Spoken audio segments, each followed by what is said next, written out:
Okay, thanks, Jack.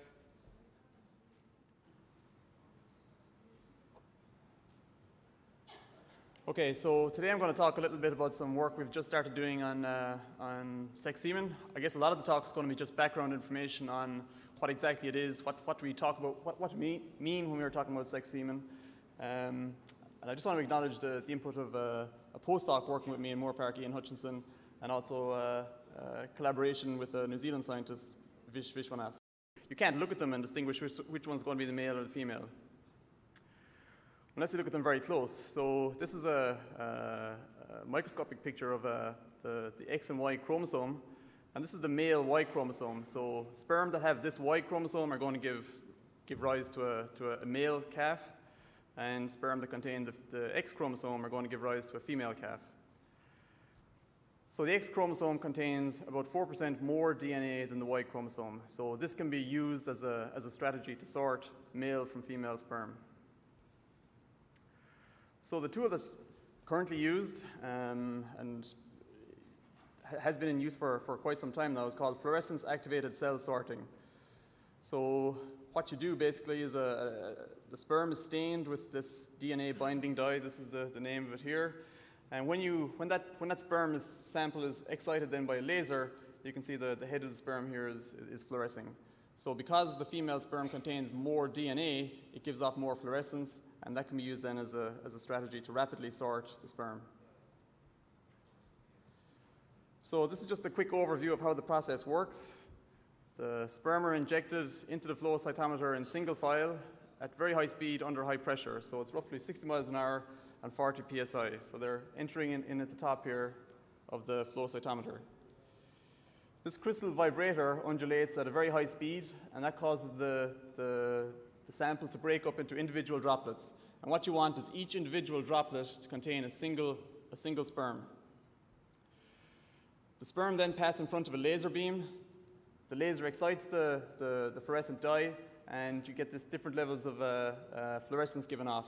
And that's then measured, and either a positive or a negative charge is applied to each single droplet just as it leaves the cytometer. So in this example, the X chromosome sperm, which is going to give rise to a female calf, is given a positive charge, and if it's confirmed to be a Y chromosome bearing sperm, it's given a negative charge. And if as it passes by these deflector plates, then the positive droplets go in one direction. You can see they're color-coded pink here. They're going to this container that's meant to be a sorted pot of X chromosome sperm or female-bearing sperm. And if it's a negative charge, it gets deflected this way, and you get this pot of Y chromosome-bearing sperm. And if they're uncharged, that means that the system wasn't able to identify whether it was X or Y, and it just goes straight down the middle into this waste pot. So Jay was talking earlier about two violent things happening in reproduction. This is possibly a third one, because you've got this 60 mile an hour speed, electrical charges, deflector plates, and maybe if you're an individual sperm, you might consider this to be a pretty violent start to your life. So what are the limitations of FACS? FACS being the abbreviation for fluorescence activated cell sorting. Well, the main one is the low sorting speed. So roughly you're talking about sorting about 5,000 sperm per second, which sounds quick, but when you need millions of sperm in a straw, it's actually quite slow, and it's the major limiting aspect of the procedure. So some sperm can't be oriented for sorting. It only works if the sperm are oriented in the correct way, and if they're not oriented, it goes straight down the middle into that waste vat. Sperm damage is caused by the sorting process. Some of it is the high speed, some of it's the electrical charges applied, and because of that, then you get poorer fertility performance.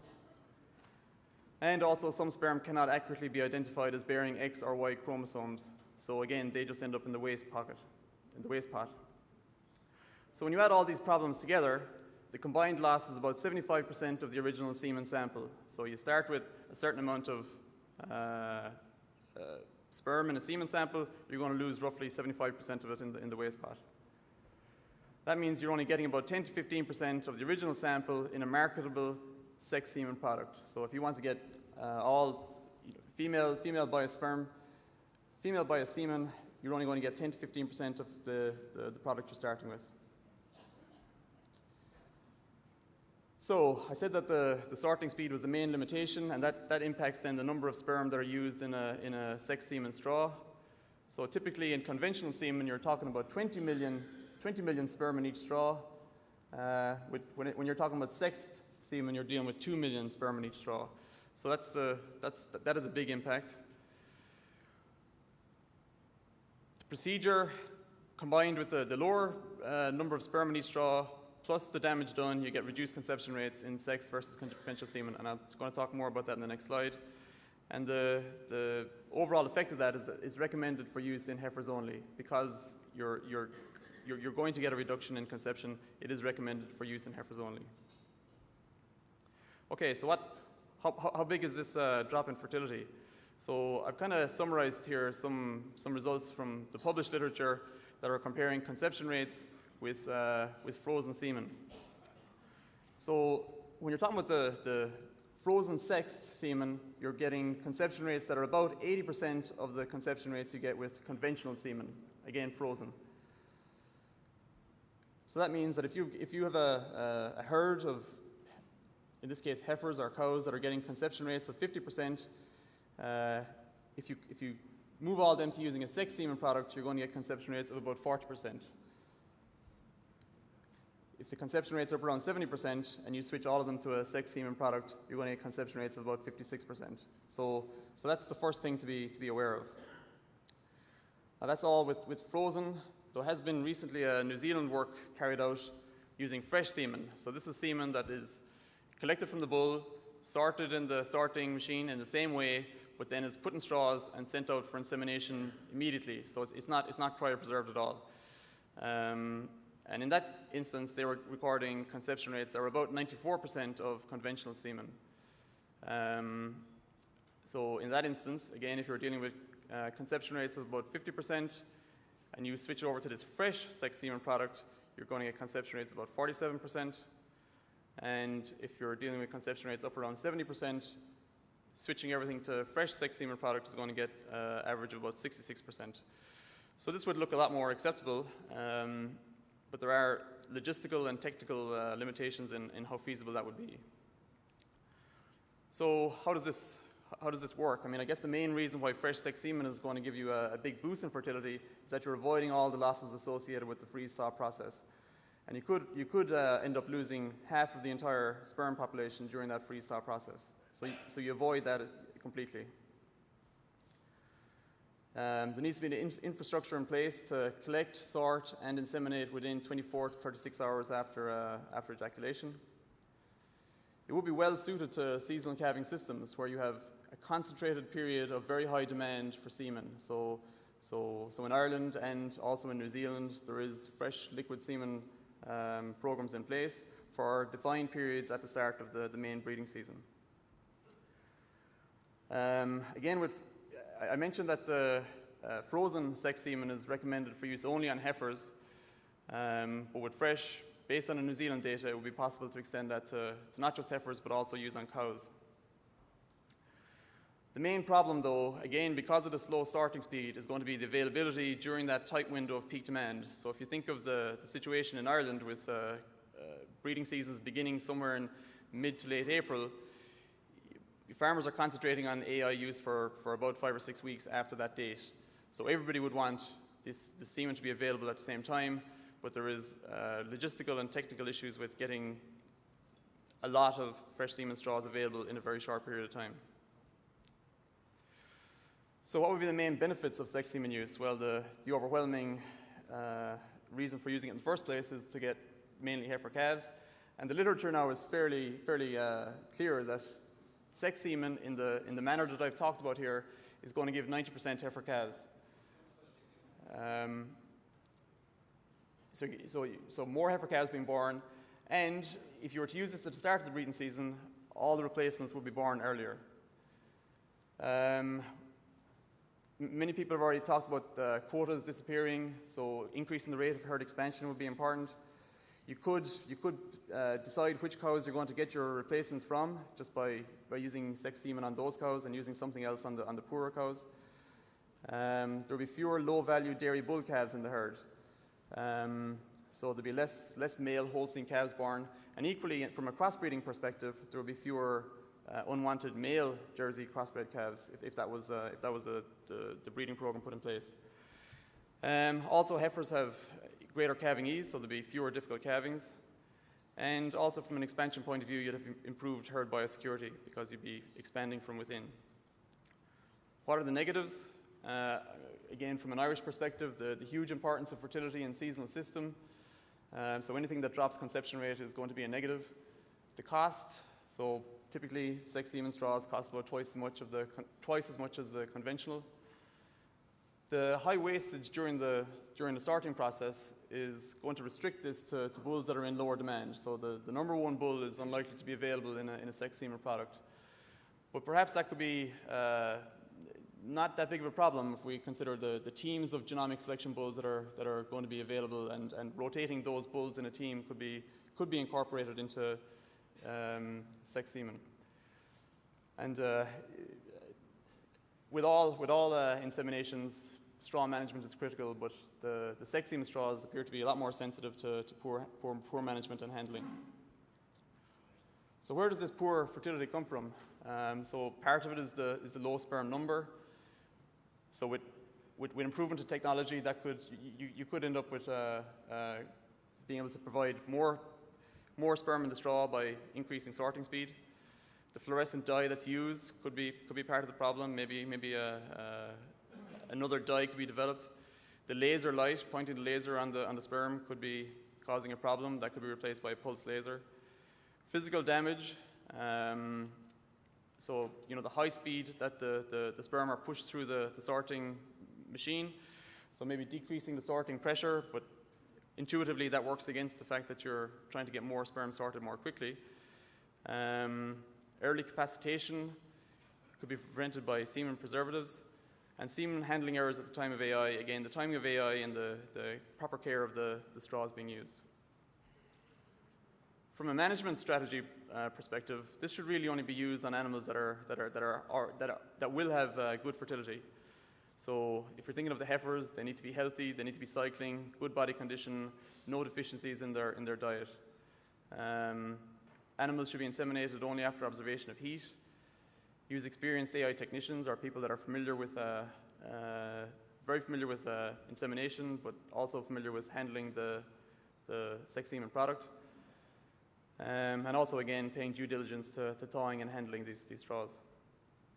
So I just have a couple of slides here on some work we've done in Moorpark to kind of show the impact that it could have in an expansion scenario. We've restricted this to use on heifers only, and there's two scenarios I'm going to show here. One is a land-limited scenario, so the farmer currently he's milking 100 cows, he's got a capacity to expand up to 150 cows, and then he's no capacity to expand beyond that. So he wants to get from 100 cows to 150 cows as quickly as possible. And then the second scenario is where land is unlimited. He can just keep on expanding. And obviously the second scenario is unrealistic, but just to show what would be feasible. And these are the scenarios down here. So for the conventional semen, we've got a submission rate of 90% and a conception rate of 70%. For sexed fresh semen, submission rate of 90%, but conception rate has declined to 66%. And for sexed frozen, submission rate of 90%, and conception rate is now at 56%. So this is assuming, we're in 2012 here, and we're assuming that in 2012 you start using sex semen on your heifers only for the first 6 weeks of the breeding season, so basically 2 rounds of AI. Those animals will be born here in 2013, and they themselves then will enter the milking herd in 2015, just when the quotas are disappearing. So there's 3 lines here. The dark blue is the conventional semen, the light blue is sexed frozen semen, and the red line is sexed fresh semen. And basically, by using this on the heifers only, you're getting to your target of 150 cows in 2017 in the sexed fresh, 1 year later with the sexed frozen, and 1 year later again with the conventional semen. And after that, then you can go back to whatever program you want. You could continue using sex semen for shorter periods or whatever suited. But basically, you're getting to your target number of cows 2 years earlier. So over a much longer time span now, this is showing, again, starting in 2012, using the different semen products on heifers and just continuing doing that every year. And you can see that as the number of heifers grows, and this is kind of where we flattened out in the last graph, but as you get more and more heifers, the growth rate is exponential. So by the end of the period here, 2027, you're potentially at a herd size of 650 cows, which is obviously completely unrealistic, but it is just showing the potential impact it could have on expansion, even at a national level. Whereas by continuing to use conventional semen, you're restricted to a growth to a herd size of about 300 cows over that same time period. Probably there's people here interested now in this sex fresh semen, but it isn't available in Ireland at the moment. But from a investigation standpoint, from asking questions, would it be worthwhile? I think the answer is that clearly it would be worthwhile. So the title had issues related to animal recording, so I just want to highlight issues that would be related to animal recording. And the biggest issue is incorrect parentage allocation. So how do we end up with issues related to incorrect parentage allocation? So from the sire side, the wrong sire could be recorded at AI. So just a flat out mistake is made. A cow is inseminated with a bull, but the wrong bull code is written down. Or two different sires could be used within a short period. So a cow's in heat today, she gets a bull, she's still in heat tomorrow, or later that night, and the farmer decides to AR again, and she gets two different bulls. How do you know which one is the sire of the offspring? Or if there's if it's a natural mating scenario, there could be undetected mating if there's more than one bull in the field. From the cow point of view, after calving, the calf that's born is assigned to the incorrect dam. So that could happen. It's particularly likely to happen in seasonal calving systems where you have lots of cows calving together at the same time. When this happens, if the calf is assigned to the wrong dam, it's also quite likely that calf has got the wrong sire assigned for obvious reasons. So just as a general point to make, as the intensity of recording is relaxed, the error rates in parentage assignment increase and you get reduced genetic gain. So again, this is particularly relevant in seasonal systems where at the time of calving, if lots of cows are calving unobserved and there's many calves either in a field unsure which one is the actual mother, then you will get issues with incorrect parentage allocation. And just to highlight how much of an issue it can be, this is a table taken from a paper published by Oli, Hook and Bima, and it's just showing the incorrect parentage allocation in some different dairy cattle populations, and these are all different published studies. And you can see that in the German dairy cattle it's about 7%, and that's rising all the way up to 12 to 15% in New Zealand dairy cattle. So again, New Zealand will be very much a seasonal calving system, lots of cows calving at the same time, and you get this high rate of incorrect parentage allocation. But this does have issues for the breeding program, because when the percentage of wrong parent information is above 15%, the population structure and type of errors should be taken into account. And the reason that was stated in that paper is that the assumptions of genetic evaluation and the breeding program start to break down when the actual pedigree structures in the database start to fall apart. So that is obviously critical. So verifying parentage, in most cases the dam will be known, or could be narrowed down to one or two dams, but there could be two or more potential sires. And in that situation, to identify the correct sire, it's a simple question of using DNA technology to identify which sire it was. The other main issue with recording for semen is to record what exactly the cow was inseminated with. So not just the bull, but was it frozen conventional semen? Was it fresh conventional semen? Was it frozen sex semen? And was it fresh sex semen? I mean, those are essentially four different products that are going to have an impact on conception rate, and that's going to feed back in terms of the genetic evaluations for those bulls, and also the performance of those bulls during the eye period. And also there is currently different levels of bias available within the sex semen products. So the most common one is 90-10, so 90% female, 10% male, but there's also a 75-25 product available, so that would also need to be recorded and taken care of in the recordings. So final slide, sex semen does have a reliable effect on gender offspring. The most common one is 90-10, and that through a lot of inseminations now it's known that does give 90% offspring bias. It does also give a reduction in conception rate, and with the frozen product, which is the most widely used sex semen product, you're talking about generally 80% of the conception rate of conventional semen. From an animal recording point of view, the main challenges will be allocating correct parentage, and again, with seasonal calving systems, and if most of the calves being born are female, that's going to get more difficult again, and also recording the correct semen product. So with that, I'll thank you for your attention and hand it back over to the Thank you chairman. very much.